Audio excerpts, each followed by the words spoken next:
नमस्कार। पिछले वीडियो में मैंने तुलसी द्वारा रचित काव्य के कुछ अंश पढ़ाए थे। अब उसके आगे पढ़ेंगे।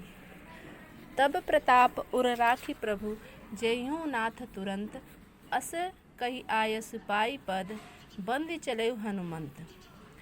तुलसीदास जी कहते हैं कि हनुमान जी भरत जी से आज्ञा लेकर कहते हैं कि मैं आपकी कृपा को हृदय में रखकर शीघ्रता से पहुँच जाऊंगा। भरत बाहुबल शील गुण प्रभु पद प्रीति अपार, मन महु जात सराहत पुनि पुनि पवन कुमार। भरत जी के बाहुबल, विनम्र स्वभाव, प्रभु राम के चरणों में उनकी अपार भक्ति को मन में बार बार सराहते हुए हनुमान जी संजीवनी लेकर लंका की ओर चल दिए। वहाँ राम लक्ष्मण निहारी, बोले बचन मनुज अनुसारी। अर्ध राति गई कपि नहीं आयो, राम उठायो अनुज उर लायो। आगे तुलसीदास जी कहते हैं कि लक्ष्मण को देखकर सामान्य आदमी की तरह राम बोले, आधी रात बीत गई, अभी तक हनुमान नहीं आए।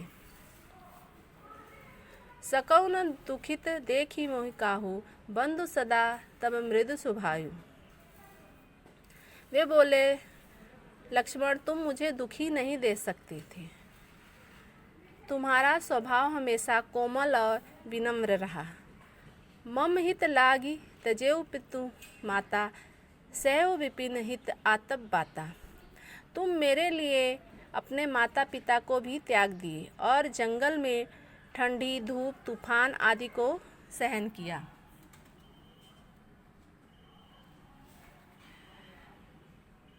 सो अनुराग अब भाई, कहाँ अब भाई, उठौ न सुनी ममु बच विकलाई।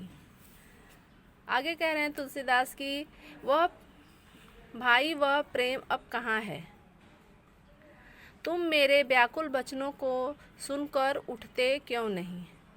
जो जन तेहु बन बंधु बिछेहु, पितु वचन मन तेहु नहीं ओ। यदि मैं जानता कि वन में तुम्हारा वियोग होता तो मैं पिता के वचनों को भी नहीं मानता। सुत बित नारी भवन परिवारा, होई जाई जग वारही वारा। संसार में पुत्र, धन, स्त्री, भवन और परिवार बार बार मिल जाते हैं,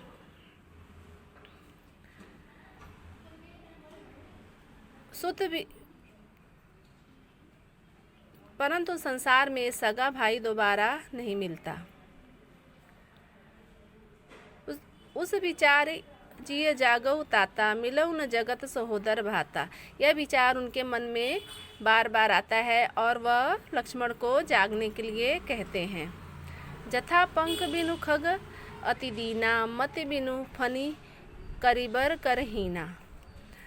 राम लक्ष्मण से कहते हैं कि जिस प्रकार पंख के बिना पक्षी, मणि के बिना सांप, सूंड के बिना हाथी अत्यंत दीनहीन हो जाते हैं, उसी प्रकार असमम जीवत बंधु बिनु तोहि, जो जड़ दैव जियावहु मोहि। उसी प्रकार तुम्हारे बिना मेरा जीवन भी व्यर्थ है।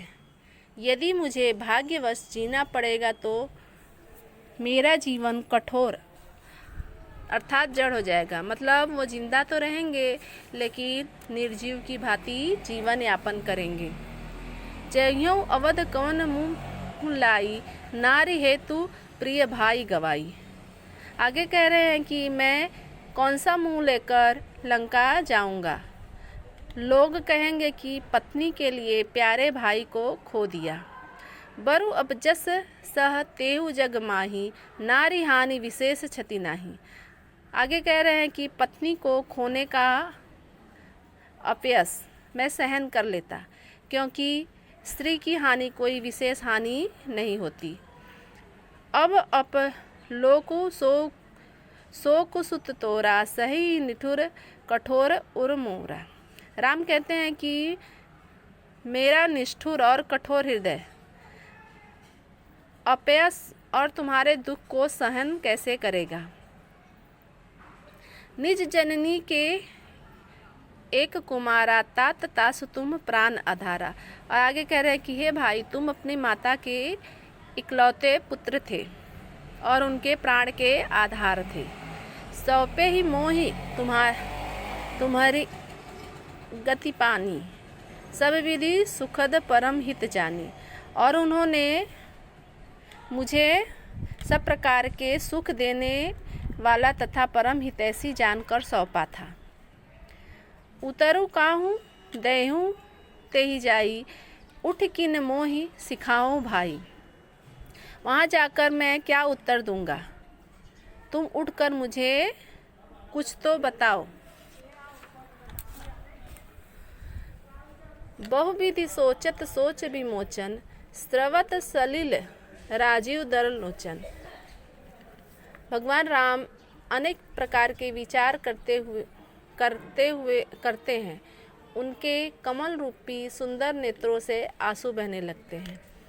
उमा एक अखंड रघुराई, नर गति भगत कृपालु दिखाई। शंकर भगवान उनके दशा को देखकर कहते हैं कि श्री रामचंद्र अद्वितीय और अखंड हैं। भक्तों, प्रभु प्रलाप सुनी कान विकल, भय बानर भी निकट, आई गौ हनुमान जिनु करुणा मह वीर रस। भक्तों पर कृपा करने वाले भगवान मनुष्य की तरह जब विलाप करते हैं तो उनकी विलाप को देखकर बानर के समूह व्याकुल हो गए। इतने में हनुमान जी वहां आ गए। ऐसा लगा जैसे करुण रस में वीर रस प्रकट हो गया हो। हरषि राम भेटऊ हनुमाना, अति कृतज्ञ प्रभु परम सुजाना।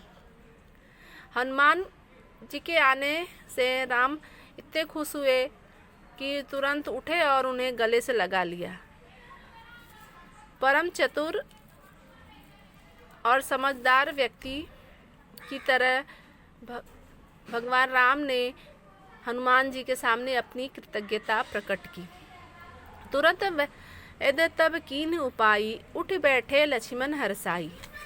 शीघ्र ही वैद्य ने उपचार किया, जिससे लक्ष्मण प्रसन्न होकर उठकर बैठ गए। हरषि लाई प्रभु भेटौ भ्राता, हरषे सकल भालु कपि भ्राता। राम ने लक्ष्मण को गले से लगा लिया। यह देखकर भालू और वानरों के समूह में खुशी छा गई। कपि पुनि वैद्य तहाँ पहुँचावा, जय विधि तबहि जानी लई आवा। हनुमान जी ने वैद्य को जहाँ से लाए थे वहाँ पर फिर से पहुँचा दिया।